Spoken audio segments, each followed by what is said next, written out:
All right, so you mentioned the PEO forms. Yes. And the requirements. So I've heard a lot of feedback about this and that it's kind of extensive, it's pretty long, but can you explain maybe some of the benefits and why it has to be so long and how it benefits us in the long run? Right. I don't think it's really difficult. There's 5 areas in the PEO form, and we have them here in the office to look at it. We can send them electronically as well. And if you sign up for co-op and internship, the forms are there for you to look at. So the work report follows the PEO requirements. So you do one report that fires on both burners. It gets you a pass and your transcript, and then you've got the document, the report, to turn in to PEO. So basically you're talking about your work experience, what you did.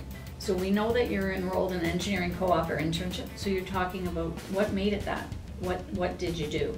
So in these different categories, you talk about your work experience. So it's not like you're researching a new topic. It's nothing that you don't know about. You're talking about what you did.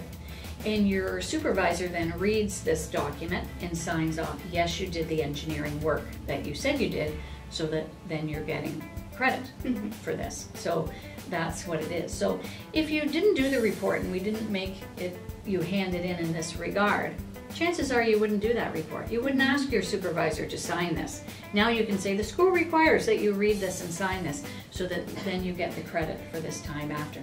So I've had students call me after that, did a co-op that wasn't through the school or whatever. They didn't do their reports, whatever. They have no credit for this time. And an employer, unless you're in the program too, they don't have to sign your reports and do things that you would need to satisfy these requirements. So it's a good thing. When you talk about length, a co-op report is around the 10-page mark.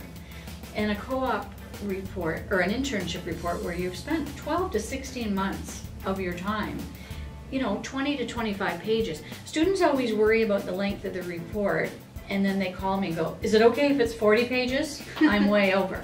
And, 2 different people, you and I could answer a question. You might use 50 words, I might use 500. So we all have a different writing style as well. So students definitely worry about the length of the report prior to starting it. And then if you really keep track, and that's the key. If you ask me what was I doing a year ago, no idea. Yep. So I need, when I start to do my internship, keep track of it, what I'm working on. And for some students, they have a lot of work emails that they say that documents. The work report is fabulous too when you're doing your grad resume, to look like, wow, I did get a lot of engineering skills and terms, because your resume has a huge transformation after internship. But a co-op report might be more of a struggle in 4 months. You're kind of just hitting your groove and learning the work responsibilities, and it's almost over. So the co-op report might be more challenging to get the pages rather than the internship. But usually the fear is before you start, and then the fear at the end is, oh my gosh, it's way over these requirements. But the faculty gives a great guideline on how to do the report. You follow what you're told, you followed what the PEO sets out, then you have one report that is going to get a pass on your transcript, because employers are looking for co-op and internship, and when we don't have where it appears on your degree, companies are looking for it on their internship. And if they don't see it, they think you've just had a summer job. It's not the same as internship requirements.